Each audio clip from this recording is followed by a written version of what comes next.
చేసే అవకాశం ఉంది.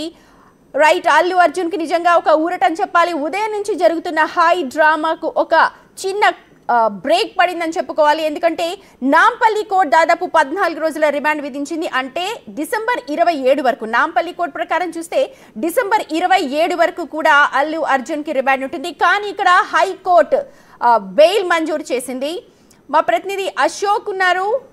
అల్లు అర్జున్ కి ఊరట లభించింది. రైట్, అల్లు అర్జున్ కి ఇంట్రీమ్ బెయిల్ లభించింది. ఈ నేపథ్యంలో ఎటువంటి సిచ్యువేషన్స్ ఉంటాయి అంటే మరికొద్ది సేపట్లోనే బెయిల్ పేపర్స్ తో అక్కడికి వెళ్ళబోతూ ఉన్నారు. మధ్యంతర బెయిల్ ఇచ్చింది కోర్టు కాబట్టి అల్లు అర్జున్ మరి కాసేపట్లోనే చెంచల్గూడ జైలు నుంచి బయటకు వచ్చేస్తారా, ఇది 1 డే అనుకోవాలా, ఏంటి అన్న దానిపైన ప్రతి ఒక్కరు కూడా వెయిట్ చేస్తున్నారు. రైట్ అశోక్, మీరు ఉదయం నుంచి కూడా చెప్తూ ఉన్నారు ఒక సినీ ఫక్కి అంటే ఒక పుష్ప 1 పుష్ప 2 ఇది పుష్ప 3 లెవెల్లో మనకు కనిపిస్తోంది. ఉదయం నుంచి జరిగిన సంఘటనలన్నీ కూడా ఓవరాల్ గా ఒకసారి చెప్పండి.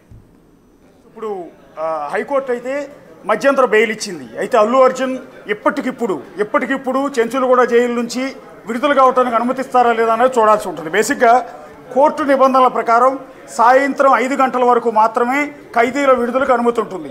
సో 5 గంటల తర్వాత అల్లు అర్జున్ నాంపల్లి కోర్టు ఆదేశాలతో 14 రోజుల రిమాండ్ కోసం ఆయన్ని చెంచులగూడ జైలు లోపలికి తీసుకెళ్లారు. జైలు లోపలికి తీసుకెళ్లే సందర్భంలో ఆయనకి సాధారణంగా ఒంటి మీద పుట్టుమచ్చలు ఎక్కడ ఉన్నాయో చెక్ చేస్తారు. ఆయన హెల్త్ కండిషన్ మరొకసారి చెక్ చేసి అన్నీ రాసుకున్న తర్వాత ఆయన లోపల బ్యారక్లోకి పంపించారు. సో ఆల్రెడీ అల్లు అర్జున్ అరగంట క్రితమే చెంచులగూడ జైలు లోపలికి వెళ్ళిపోయారు. బ్యారక్లోకి వెళ్ళారా లేదా అన్నది తెలియదు కానీ లోపలికైతే వెళ్ళిపోయారు. మెయిన్ గేట్ దాటి లోపలికి వెళ్ళారు. లోపల నుంచి సెక్యూరిటీ ఫార్మాలిటీస్ కంప్లీట్ అయిన తర్వాత కూడా ఆ లోపలికి కూడా వెళ్ళిపోయిన నేపథ్యంలో ఇప్పుడు హైకోర్టు ఇంటరిమ్ ఆర్డర్స్ ఇచ్చింది, అంటే మధ్యంతర బెయిల్ ఇచ్చింది. ఈ నేపథ్యంలో హైకోర్టు ఆదేశాలు చెంచులగూడ జైలుకి చేరాల్సి ఉంటుంది. చేరటానికి బై మెయిల్ చెంచులగూడ జైలు అధికారులు రిసీవ్ చేసుకుంటారు లేదా అన్నది టెక్నికల్గా 5 గంటల సమయం దాటిపోయింది కాబట్టి రిలీజ్ చేయడానికి యాక్సెప్ట్ చేస్తారా లేదా, నిబంధనలు ఏం చెప్తున్నాయి అనేది మనం ఒకసారి చెక్ చేయాల్సి ఉంటుంది. ఇక్కడ హైకోర్టు అయితే మధ్యంతర బెయిల్ ఇవ్వటం అనేది అల్లు అర్జున్ ఫ్యాన్స్ మొత్తానికి కూడా ఒక పండుగ చేసుకునే వార్త, ఒక శుభవార్త కింద చెప్పాల్సి ఉంటుంది. ఉదయం నుంచి నానా టెన్షన్ పడుతూ ఉన్నారు. అల్లు అర్జున్ కుటుంబ సభ్యులు కావచ్చు, మెగా ఫ్యామిలీ కావచ్చు, అల్లు అర్జున్ ఫ్యాన్స్ కావచ్చు, ప్రతి ఒక్కళ్ళు కూడా విపరీతమైన టెన్షన్ పడుతున్నారు. అందులో అల్లు అర్జున్ కూడా టెన్షన్ పడుతున్నారు. ఈ నేపథ్యంలో అసలు పోలీస్ స్టేషన్ వరకు వెళ్ళారు. పోలీస్ స్టేషన్లోనే బెయిల్ ఇచ్చి పంపించేస్తారనుకున్నారు. కాదు, ఆ తర్వాత ఆ నాంపల్లి కోర్టుకి వెళ్ళారు. సో నాంపల్లి కోర్టులో బెయిల్ వచ్చేసి ఇంటికి వచ్చేస్తారనుకున్నారు. అది కూడా జరగలేదు. చివరికి చెంచులగూడ జైలుకి వెళ్ళారు. జైలు లోపలికి కూడా వెళ్ళారు. So as a hero Allu Arjun so ఒక మహిళ మృతి కేసులో జైలు లోపలికైతే వెళ్ళారు. టెక్నికల్గా ఇప్పుడు చెంచులగూడ ఖైదీ, ఆయన రిమాండ్ ఖైదీ. ప్రస్తుతానికి ఈ నిమిషం వరకు మనం మాట్లాడుకునే నిమిషాన్ని వరకు ఆయన చెంచులగూడ జైల్లో రిమాండ్ ఖైదీగా ఉన్నారు. స్టిల్ ఈ నిమిషం కూడా ఆయన చెంచులగూడ జైల్లోనే ఉన్నారు. అంటే చెంచులగూడ జైలు కాబట్టి white and white shirt pant వేయరు, ఖైదీ నంబరేం ఇక్కడ ఎవరు, ఎందుకంటే రిమాండ్ ఖైదీలు కాబట్టి సివిల్ డ్రెస్లో యాస్టీజ్గా బయట నుంచి ఏ డ్రెస్లో అయితే వెళ్ళారో అదే డ్రెస్లో కొనసాగుతారు.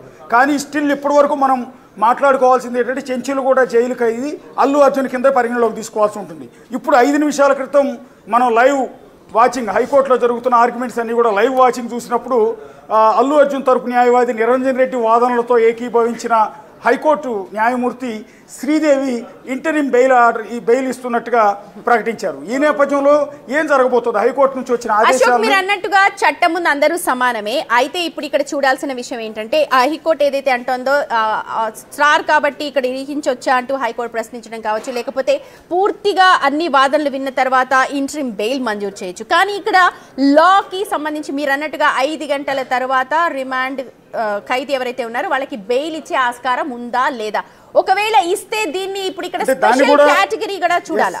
దాన్ని కూడా కోర్టు చేశారు. గతంలో తెలంగాణ బీజేపీ అధ్యక్షుడిగా ఉన్న బండి సంజయ్ అరెస్ట్ అయిన సందర్భంలో కూడా ఇదే విధంగా జైలుకి వెళ్ళినప్పుడు కింది కోర్టు రిమాండ్ విధించినప్పుడు పై కోర్టు నుంచి ఇంటరిమ్ బెయిల్ ఆర్డర్స్ తెచ్చుకున్నప్పుడు ఆ బెయిల్ ఆర్డర్స్ని పూచీకత్తులు మొత్తాన్ని కూడా జైలు సూపరింటెండెంట్కి సబ్మిట్ చేసి రిలీజ్ ఆర్డర్ తెచ్చుకోవచ్చు, రిలీజ్ చేయించవచ్చు, దానికి టైంతో సంబంధం లేదంటూ బండి సంజయ్ కేసు కావచ్చు, అర్నబ్ గోస్వామి కేసు కావచ్చు, ఈ రెండింటినీ కూడా ఎగ్జాంపుల్గా నిరంజన్ రెడ్డి తరపు సీనియర్ కౌన్సిల్ న్యాయమూర్తి శ్రీదేవికి వివరించే ప్రయత్నం చేశారు. టెక్నికల్గా సమయం ముగిసిందా లేదా అన్న దాని మీద డిస్కషన్ జరగలేదు. కానీ ఇప్పుడు ఈ సందర్భంలో కింది కోర్టు రిమాండ్కి పంపినా కూడా పై కోర్టు నుంచి ఇంటరిమ్ ఆర్డర్స్ వస్తే కనుక ఇమ్మీడియట్గా రిలీజ్ చేయొచ్చు అనేది వాళ్ళ నిబంధనల్ని 2 కేసుల్ని బండి సంజయ్ కేసుని అర్నబ్ గోస్వామిని కేసుని చెప్పే ప్రయత్నం చేశారు. సో ఈ నేపథ్యంలో జైలు నిబంధనలను పక్కన పెట్టి ఒకవేళ హైకోర్టు ఇంటరిమ్ ఆర్డర్ ఇచ్చింది కాబట్టి ఇప్పటికిప్పుడు ఈ ఆదేశాలు మెయిల్ రూపంలో పంపించేసో లేకపోతే ఇప్పుడు జడ్జిమెంట్ ఇచ్చారు కదా అని చెప్పి దీన్ని ఇమ్మీడియట్గా ఆర్డర్ కాపీ ప్రింట్అవుట్ తీసుకుని వెళ్ళిపోవడానికి లేదు, ఎందుకంటే ఇది పెద్ద ప్రొసీజర్ ఉంటుంది. సో ఈ జడ్జిమెంట్ ఏదైతే జడ్జి ఏ కారణాలతో ఆర్గ్యుమెంట్స్ జరిగాయి, ఏ కారణాలతో జడ్జి ఏకీభవించి ఆయనకు మధ్యంతర బెయిల్ ఇచ్చింది అనేది అతిపెద్ద నోట్ తయారు చేయాల్సి ఉంటుంది. ఆ నోట్ అంతా తయారు చేసి దాన్ని ప్రింట్అవుట్ తీసి దాన్ని కవర్లో పెట్టి దానికి స్టాంప్ వేసి జడ్జి ఆమోద ముద్ర సంతకం పెట్టించి ఈ లెటర్ తీసుకుని చెంచులగూడ జైలుకి ఈ ట్రాఫిక్లో వెళ్ళి వాళ్ళకి సబ్మిట్ చేసేలోపు 8 గంటల సమయం అవుతుంది, కనీసం 8-9 గంటల సమయం అవుతుంది. సో 8 గంటలు లేదా 9 గంటల సమయానికి ఈ కవర్ అందుకున్న చెంచులగూడ జైలు సూపరింటెండెంట్ అల్లు అర్జున్ విడుదల చేయడానికి అప్పుడు ఒప్పుకుంటారా? ఆ సమయానికి అసలు ఆయన అందుబాటులో ఉంటాడా? దీనికి జైలు నిబంధనలు ఒప్పుకుంటాయా ఏంటనేది చూడాల్సి ఉంటుంది. ఎందుకంటే హైకోర్టు ఇంటరిమ్ బెయిల్ ఇచ్చేటప్పుడు ఎప్పుడు కూడా జైలు నిబంధనలను ఉల్లంఘించి మిగిలిన కేసుల మాదిరిగా కాకుండా మిగిలిన నిందితుల మాదిరిగా కాకుండా ఈయన్ని స్పెషల్గా పరిగణించి ఈయన్ని ఎప్పుడు బెయిల్ ఆర్డర్ వస్తే అప్పుడు విడుదల చేయమని ఎప్పుడు కూడా కోర్టు చెప్పదు. యాజ్ ఇట్ ఈజ్గా కోర్టు నిబంధనలు ఏవైతే ఉంటాయో వాటిని ఇంప్లిమెంట్ చేయమని చెప్తుంది. కాబట్టి నేను చెప్పిన ప్రొసీజర్ ప్రకారం ఈ హైకోర్టు ఇచ్చిన ఇంటరిమ్ బెయిల్ ఆర్డర్ కాపీ తయారు చేసి దాన్ని తీసుకెళ్ళి అక్కడ సబ్మిట్ చేయడానికి కనీసం 2-3 గంటల సమయం పడుతుంది. ట్రాఫిక్తో కలిపి లెక్కేసుకున్నా అన్ని గంటల తర్వాత సూపరింటెండెంట్ రిలీజ్ చేయడానికి ఒప్పుకుంటారా లేదా ఏంటనేది మనం ఒకసారి చూడాల్సి ఉంటుంది. లేదు ఒకవేళ ఇవ్వాలి కనుక ఇప్పటికిప్పుడు సమయం ముగిసిపోయింది కాబట్టి ఇంటరిమ్ బెయిల్ వచ్చినప్పటికీ కూడా చెంచులగూడ జైల్లోనే నైట్ ఉంచి రేపు ఉదయం 7 గంటల తర్వాత రిలీజ్ చేయొచ్చు. టెక్నికల్గా జైలు నిబంధనలు అందుకు సపోర్ట్ చేస్తాయి. రేపు ఉదయం 7 గంటలలోపు ఈ ప్రొసీజర్ అంతా కంప్లీట్ చేసి పూచీకత్తులు లాంటివి సమర్పించి అంటే షూరిటీ లాంటివి సబ్మిట్ చేసి జైలు సూపరింటెండెంట్ సంతకం పెట్టిన తర్వాత వారి ఆమోదంతో రేపు ఉదయం 7 గంటలకు చెంచులగూడ జైలు నుంచి కూడా అల్లు అర్జున్ రిలీజ్ అయ్యే అవకాశం ఉంటుంది. సో ఇప్పటికిప్పుడు రిలీజ్ అవుతారన్న గ్యారంటీ అయితే లేదు. ఒకవేళ రిలీజ్ అయితే మాత్రం ఇదొక ట్రెండ్ అనుకుని మనం భావించాల్సి ఉంటుంది. ఒకవేళ ప్రత్యేకమైన కేసుల్లో ఎట్లా ఏమైనా వెంటనే రిలీజ్ చేస్తారా, జైలు నిబంధనలని జైలు సమయాన్ని కూడా పక్కన పెట్టి ఇమ్మీడియట్గా సెలబ్రిటీ కాబట్టి రిలీజ్ చేస్తారా అనేది అయితే వెరీ ఇంట్రెస్టింగ్గా మారింది. ఇదంతా చూడాల్సి ఉంటుంది. అయితే ప్రస్తుతం మనకు తెలుస్తున్న సమాచారం ప్రకారం అయితే నైట్ అంతా కూడా చెంచులగూడ జైల్లో రిమాండ్ ఖైదీగానే ఉంచి రేపు ఉదయం 7 గంటల తర్వాత రిలీజ్ అయ్యే అవకాశాలే చాలా ఎక్కువగా ఉన్నాయి. ప్రత్యేకమైన పరిస్థితుల్లో మాత్రమే ఆయన మరి కాసేపట్లో రిలీజ్ అవుతారంటూ విపరీతమైన ప్రచారం జరుగుతోంది.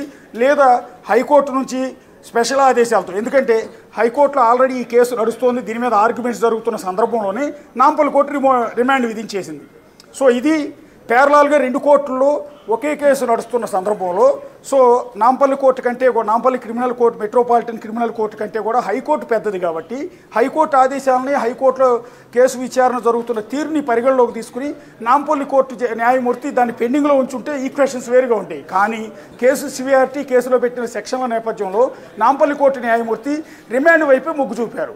సో జైలు సమయం కూడా ముగుస్తున్న తరుణంలో సాయంత్రం 4:30 గంటల సమయంలో చెంచులగూడ జైలుకి రిమాండ్కి తరలించాల్సిందని నాంపల్లి కోర్టు న్యాయమూర్తి ఆదేశించారు. అదే సమయానికి హైకోర్టులో ఆర్గ్యుమెంట్స్ జరుగుతున్నాయి. సో ఇక్కడ ప్యారలాల్గా రెండు ఈక్వేషన్స్ ఉన్నాయి అక్కడ. సో పెద్ద కోర్టు కాబట్టి హైకోర్టు ఆదేశాలు పరిగణలోకి తీసుకుంటారా, కింది కోర్టు కాబట్టి నాంపల్లి కోర్టు ఆదేశాలు సివియర్గా ఉంటాయా? ఈ రెండింటి మధ్య మనమేం దాన్ని పోల్చలేము, దాన్ని తక్కువ ఎక్కువ చేసి కూడా చెప్పలేము. కానీ ప్యారలాల్గా 2 కోర్టులోనూ ఒకే కేసు నడుస్తున్న తరుణంలో ఒక కేసు ఒక కోర్టు ఏమో జైలుకు రిమాండ్ విధించింది, ఇంకో కోర్టు ఏమో బెయిల్ ఇచ్చింది, మధ్యంతర బెయిల్ ఇచ్చింది. సో మధ్యంతర బెయిల్ కాపీని తీసుకెళ్ళి విడుదల చేద్దామంటే జైలు సమయం ముగిసిపోయింది. సో ఇలాంటి పరిస్థితుల్లో ఒకవేళ హైకోర్టు నుంచి కనుక ఆ కాపీని ఇంటరిమ్ బెయిల్ కాపీని కనుక మెయిల్ చేస్తే వితిన్ సెకండ్స్లోనే నాంపల్లి కోర్టు సూపరింటెండెంట్కి వెళ్ళిపోయిన తరుణంలో ఆయన రిలీజ్ చేయడానికి అవకాశం ఉంటుందా ఏంటనేది ప్రస్తుతానికి కూడా క్లారిటీ లేదు. న్యాయ నిపుణులు దాన్ని